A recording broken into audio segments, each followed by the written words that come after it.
every Pokemon game has been played and explored by millions of people. Yet there are still strange oddities hiding just out of view that have fallen entirely into obscurity. We're about to break in and venture through these hidden areas, uncover lost text and out-of-bounds secrets, and go where even seasoned Pokemon fans have never touched. But first, a quick word from our sponsor. This video is sponsored by Honkai Star Rail. With over 80 million downloads in the first month and cross-platform play between PS5, PC, and mobile, if you're familiar with turn-based combat, which I know you are, you'll feel right at home. Like another game we know, it's easy to pick up, but you can get super tactical and in-depth with it. Use unique team lineups and varying game elements to pave your own way. Honkai Star Rail is semi-open world as well, covered in treasure chests, puzzles, and plenty of NPC stories and secrets to find. Choose any of the 20 characters, including 2 brand new ones that came out in this recent 1.4 update, Jinglu and Topaz. Topaz is actually a duo character with Numby. I know you like little creatures, you're gonna love Numby.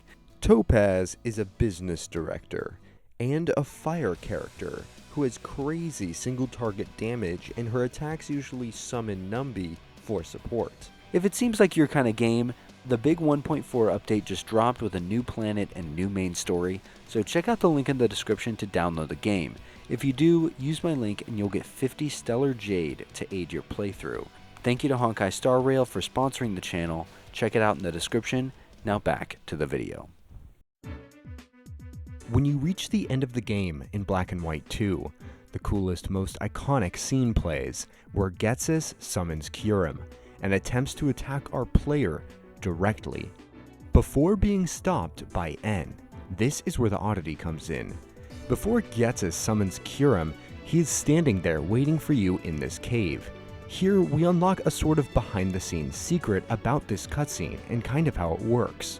If you walk into this room, but before initiating the cutscene, you instead walk through the wall and veer off the exit to the right. You'll step into a deep abyss, but if you take a few more steps, you'll be able to see Kyurem waiting out of bounds. This is where it gets summoned from when Ghetsis slams his staff. After he does that, Kyurem disappears from this little corner. I wish you could interact with it, that would be really cool, and it would make for a crazy shiny hunt, but sadly you can't. But it's crazy to see a legendary out of bounds like this nonetheless. If you recall, N and Zekrom also appear during this cutscene from the sky, which makes me think somewhere on this map they're hiding here as well, although I could not find them. There are 3 things to uncover in the National Park in HeartGold and SoulSilver. This pond here in the center is a very interesting case. It's actually quite rare in terms of design in Pokemon games. Though it seems like it could simply be a purely cosmetic decoration, it actually has some mechanics built into it. If we turn on walk-through walls for one single tile and move ourselves into the fountain, or on the little outer part, what shocked me is that they fully programmed the water, and you can actually surf on it. You can move all around the fountain and even fish inside of it, although nothing spawns here sadly, so nothing will bite. But once you hop off onto the corner, you'll find yourself stuck on this rim until you fly away. Taking a look at the treescape around National Park, we can uncover some secrets here as well. By pushing through the walls, we can find a hidden area, a place where all the NPCs who are active for the bug catching contest are kind of stored in a little purgatory, just waiting here until they're ready to be used for the game. It's interesting, all their dialogue is fully intact and they're completely functional. It's super weird that they're just standing here while you walk around National Park normally, but you would just never see them. Back inside of National Park, I was made aware of probably the most interesting hidden thing here that I know of, by one of my viewers.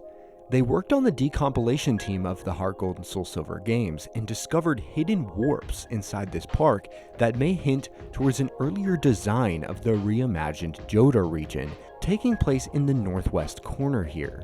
Where these trees are, right above the flowers, there are warps that are completely hidden that lead to an unused gate. The warps themselves are impossible to use unless they're manually turned on inside the code.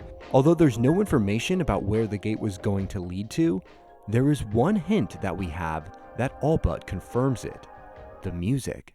The music playing is the music for the Pokéathlon, meaning at one point in the development, the Pokéathlon would have been connected to the national park in this northwest corner by walking right through this gate. But it seemed to be scrapped and moved to Goldenrod City, and all that remains is this obscure gate that players have been walking past unknowingly for years.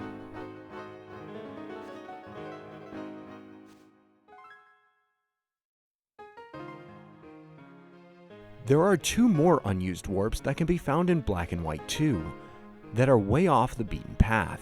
The first is off Route 21. You might remember during the story of these games, you board the Plasma Frigate, that giant ship, off the coast of the seaside cave. But it seems like the Frigate wasn't always planned to be in this location.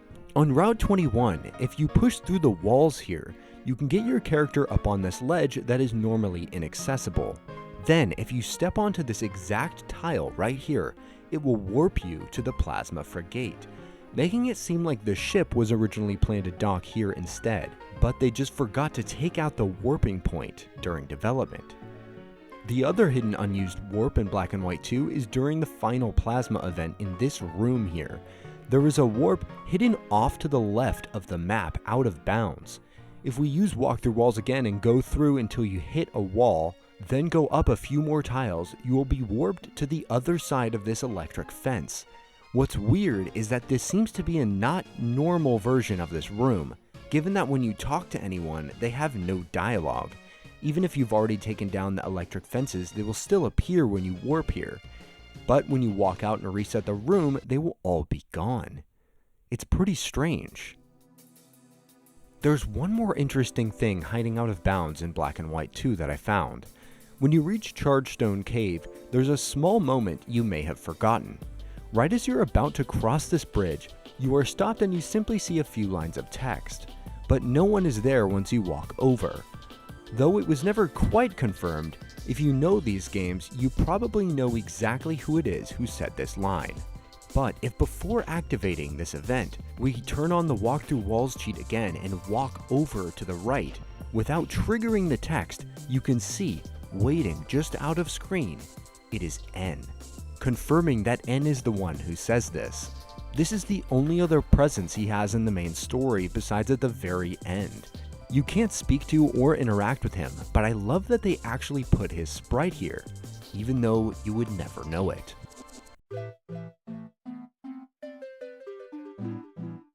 This last fact is a little different than the rest of the ones on this list, but due to the nature of it and the pure mystery surrounding it, I think it strangely fits here. It is something that likely no one watching this has ever seen before. If you're the kind of player who talks to every NPC and fully explores a city in a Pokémon game, chances are you still won't even remember this extremely unremarkable NPC hiding alone in a house in the bottom of Cerulean City, holding only a single line of dialogue, watching his TV. Even if you beat the game and speak to him again, he will only respond with this single line of text. You might think at first that he is just a filler NPC, but you'd be very wrong.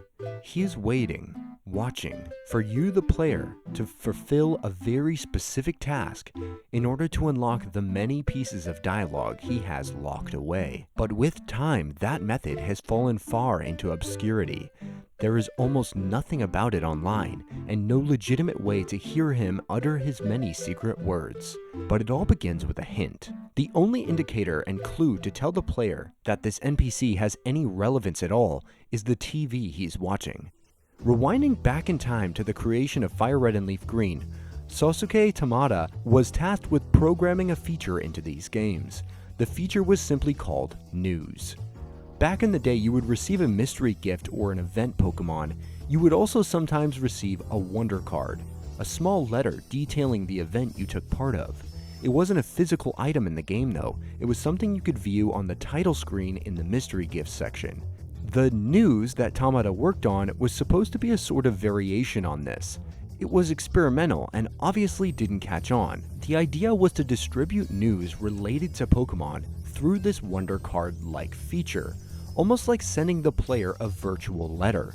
And until recently, we had no idea what these even looked like. Luckily, a fantastic YouTuber in Japan whose video I will link below began investigating this and was able to find one of the original letters, and was also able to confirm with other people that this was indeed a real thing. So here's the problem though, the Game Boy Advance could not connect to the internet, so you had to use the mystery gift feature to physically receive one of these letters or the news in order to do this. And in order to do this, you had to go to a Pokémon Center, specifically the DX location in Tokyo, which I just went to a few days ago actually. Assumedly, there would be a station where they were sending out this news to players. The one news text we have is basically just an ad for the Pokémon Deoxys movie. But here's where the old man comes back in. Only after receiving the news in Tokyo could the old man finally speak. Sadly, the text is obviously all in Japanese, but as you can see, the old man has tons of things to say. I know he's talking about the news, and he even gives you tons of small items. I think they're just berries. He has lots of varying lines of dialogue that seem to change under different circumstances, and gives you little berries multiple different times. But I was not satisfied with this.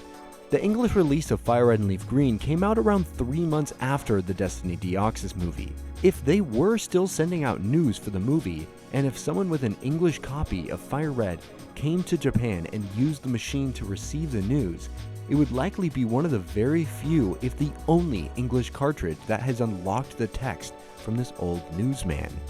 But I'll never find that, and I would not be satisfied enough putting this out until I changed this man's dialogue. So I hatched a plan. I got my hands on the Debug Developer Tools version of Fire Red and Leaf Green, and combed through all the possible commands. After teleporting around the map for a while, I came across a folder, signed by none other than Tamada himself. Inside was 3 commands, News 1, News 2, and Delete News. After applying News 1, I talked to the old man, but nothing changed. I figured maybe you have to beat the game first, so I put the command to clear the game and then activated News again, and sure enough, his dialogue changed. But strangely, it seems to be the text he would say after you've already talked about the news. There is still so much to solve here, but that's where I've left off. Maybe there was another event in the US that used this news feature, but it's extremely hard to find information about it online, and I've never seen any other English text from this old man and his TV. All that's left to do is to go check your Fire Red copy and see if this old man has anything to say to you.